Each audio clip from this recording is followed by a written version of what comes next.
What's up? Good afternoon. Yeah, I just want to talk to you today. I don't want to have a Bible study today. I don't want to teach today. I just want to have a talk with my fellow believers. So let's talk, right? It was crossing my mind today a question like, why is the church not considered an essential service? Why are we not considered essential in this world and what's going through? And is it wrong for us to not be considered an essential service? That we have to be shut down and closed down from the people? And two things came to mind. One is the government doesn't want us to be seen as essential because it would rather the people depend on the government for answers. Local, state government, even federal government, doctors, CDC. And clearly these people have not been able to give us an answer for anything right now. It's weird to me. But these are the people that want you to come to them while they're who trying to help you in this pandemic are still getting sick themselves. The CDC and the government want you to deny the power of God to heal.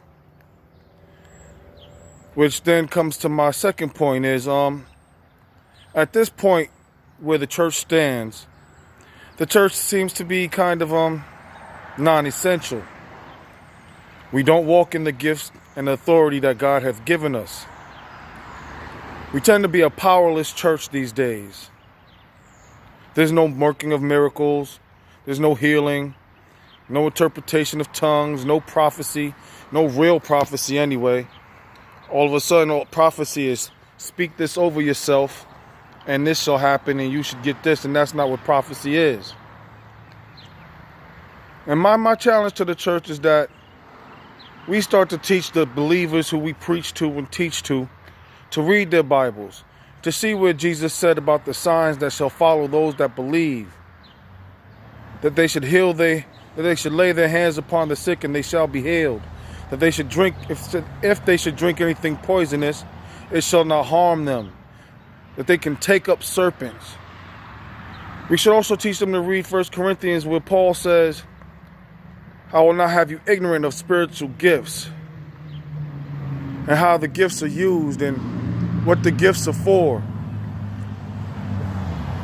We should not have them ignorant that it says that if any among you be sick, let him come to the elders of the church, and they shall anoint thee with oil, lay their hands upon thee, say a prayer, and you shall be made whole. And let us not ignore the prayer of the apostles in the book of Acts, where they said, let miracles be wrought at the name of thy holy child, Jesus. These are things that are not addressed in the church anymore. These are the things that are not preached in the church anymore. They're not taught to the believers anymore. And they're not being used by the believers. And all of these gifts were supposed to be given to the believers, not just the clergy, but the believers, for the lifting up, the edification, and the building up of the church. To make those who did not believe, and to show those that do believe that the power of God is still functioning. And if any man was to tell you that there is no prophecy anymore, they're a liar, straight of the devil. If they were to tell you that the gifts of the Spirit do not work anymore, they're a liar, straight of the devil.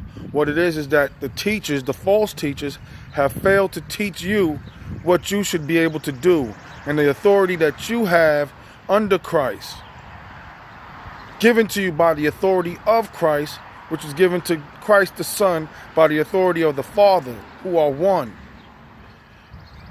So my church friends, my fellow Christians, my fellow believers, where's your seed of faith? Where's the faith that Jesus said that if you have a faith, the seed of the size of a mustard seed, that you shall tell this mountain to move, and it shall be fall into the middle of the sea? Where's that faith? Where's the faith where Jesus said that if you told the tree to wither away and grow no more, that it should wither away? Where's the authority that Jesus gave us where he said, what thou bind in heaven shall be bound on earth, and what thou loosed in earth shall be loosed in heaven? Where is that authority? You have it. Jesus Christ gave it to you. And if you believe that he's the truth, the way, and the life, then you understand that he lied to you not about anything, not ever. So let us walk forward, my friends, in power and authority. Let us edify this church. When they call you and ask for prayer, let's be instant in prayer. The government wants to ban us from getting together. The government wants to close down the churches while this thing goes on, because they don't want you to see that God can actually heal. They don't want you to know that God can actually protect you. They don't want you to know. They don't want you to see. They don't want the world to bear witness. Peace.